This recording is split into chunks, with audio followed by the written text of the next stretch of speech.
നല്ല മനസ്സിലൊരു ലക്ഷണമാണ്. അതാരെപ്പോഴൊക്കെയായാലും ഉണ്ടാവുന്നതുമല്ല, അത് നമ്മളെ വിട്ട് പോകുന്നതുമാണ്. ഇങ്ങനെ കുട്ടിയായിരുന്നപ്പോൾ മുത്തശ്ശികളോട് പറയുമായിരുന്നു, അന്ന് തനിക്ക് മനസ്സിലാക്കാനുള്ള പ്രായമില്ലായിരുന്നു, മനസ്സിലായപ്പോൾ അദ്ദേഹം ചിന്തയില്ലായിരുന്നു. ഞാനിപ്പോൾ പറഞ്ഞതിന്റെ അർത്ഥം നിങ്ങൾക്ക് മനസ്സിലാകണമെങ്കിൽ ആദ്യം എന്റെ കഥ എന്താണെന്ന് നിങ്ങൾ അറിയണം. എന്റെ പേര് മാനസ സംയുക്ത. ഇന്ത്യയിൽ ആന്ധ്രാപ്രദേശിലെ വിശാഖപട്ടണത്തിനടുത്ത് ലംബസംഖ്യ എന്ന ചെറിയ ഗ്രാമത്തിലെ ഒരു സാധാരണ മിഡിൽ ക്ലാസ് ഫാമിലിയാണ്.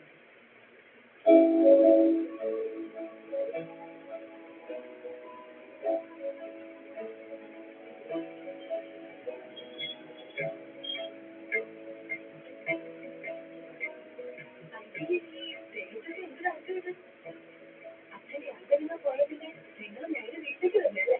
അതിനവർ തെറ്റൊന്നും ചെയ്തില്ലല്ലോ അമ്മേ. നടന്നു വന്നപ്പോ അറിയാതെ കുഴിയിൽ വീണതാ. കള്ളം പറയണ്ട.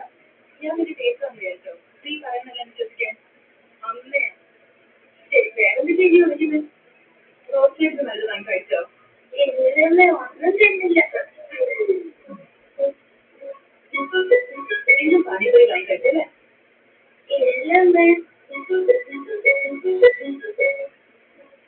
നീ എപ്പോഴൊക്കെ കള്ളം പറയുന്നോ? അപ്പൊ കാലിൽ നോക്കി സംസാരിക്കും.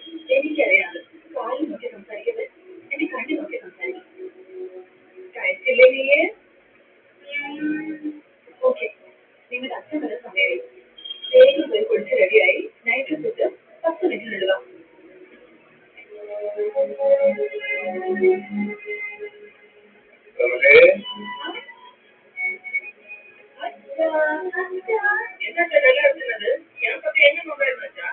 അത് പതിവ് പോലെ കാലടി കൂടുന്ന പോലെ സ്ട്രെസ്സും കൂടുന്നു.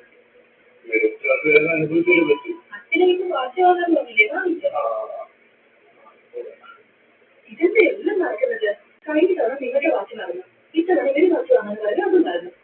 എന്താ ഇതിനൊക്കെ? അടുത്ത പ്രാവശ്യം എന്തെങ്കിലും കഴിക്കാനുണ്ടോ? റെഡി. അർജുൻ, കോവിഡ് പോകുന്നതൊക്കെ സൂക്ഷിക്കണ്ടേ? അല്ല, അച്ഛനെ എനിക്ക് പുതിയ മരുന്ന് കണ്ടുപിടിക്കാനുള്ള എക്സ്പെരിമെന്റ് ചെയ്യാനാ പറഞ്ഞത്. അത് കണ്ടുപിടിക്കുന്നവരെ അദ്ദേഹം വീട്ടിലേക്ക് വരില്ല. സ്കൂളിൽ നിന്ന് പ്രൊഫസറിനോട് കൊടുത്തിരുന്നു. എന്തെങ്കിലും പ്രോഗ്രാം ഉണ്ടോ? അതോ റിഗ്രറ്റാണ്? വീട്ടിലേക്ക് 11th ഗ്രേഡ് ആ, ഗ്രേഡ് 6th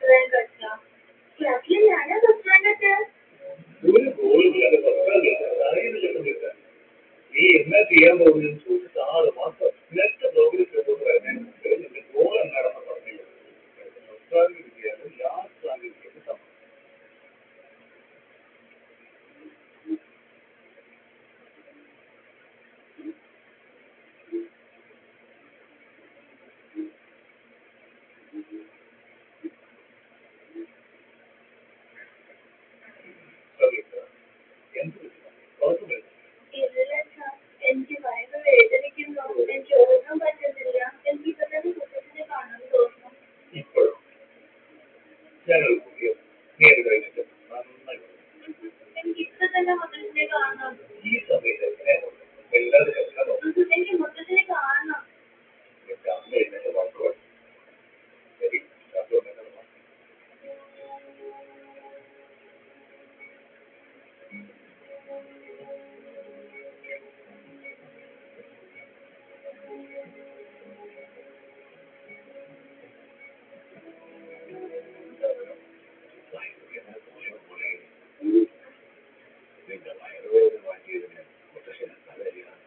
ദിവസം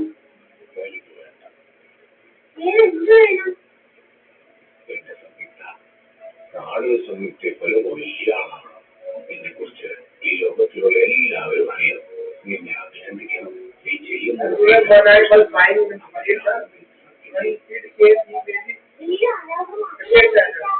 അനാഥമാണ്.